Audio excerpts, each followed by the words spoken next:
Today is Monday, November 30th, 2015, and today's rant will be on Paris 2 weeks out.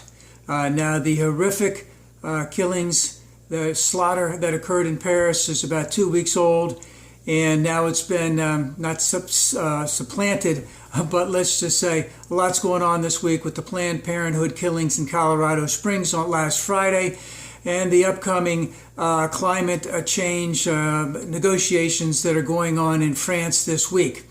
But what have we learned from all of this in terms of the Paris Massacre, now that we're 2 weeks out? Is that number one, Europe in general needs to incredibly increase their policing in reference to what we would call homegrown domestic terrorists, because I do believe most of the ones that they have captured or killed were first or second generation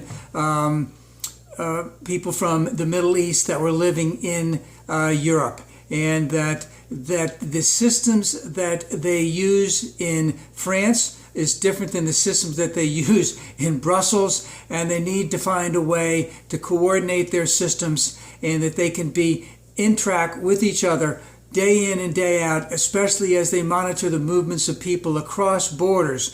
Now remember, Europe, the concept of having the euro and everything is that everyone could cross borders. There's all this money. Everyone has the same money usage. But what is it that's allowed is that for people who have ill intent, meaning the terrorists, they can go back and forth, but the enforcement policies in each country pretty much remain the same. They may be a little bit too closed. They need to be opened up for all of it.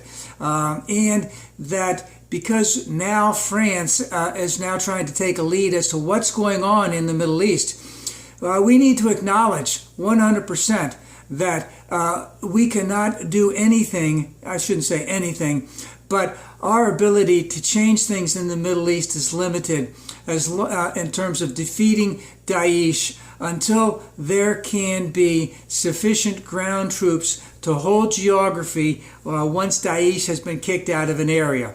And those troops are not going to be American troops, even though I did see that McCain and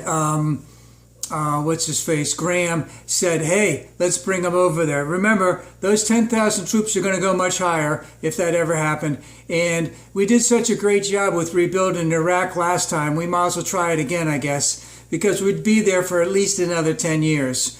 And remember, Iraq doesn't want us in there. Remember, because they didn't want us to when we wanted to sign that status of forces agreement, what they basically says is if we charge any of your people here with crimes, we're going to charge them. And the U.S. says, no, you're not going to charge them. We're not going to stick around. But we have to acknowledge also that Daesh did not come out of a vacuum. It came out of Iraq, which had areas that could not be policed in Iraq, and it came out of the civil war that was going on in Syria.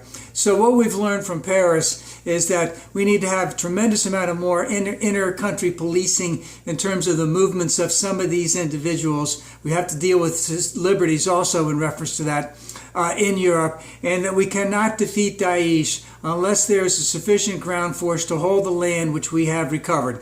That's going to take years. So this policing must go on. It must be thorough. It must not sacrifice individual liberties, but we must continue to be vigilant in all of this so as not to have anything like that happen. And of course, the prelude to all of that is what about domestic terrorism in the United States?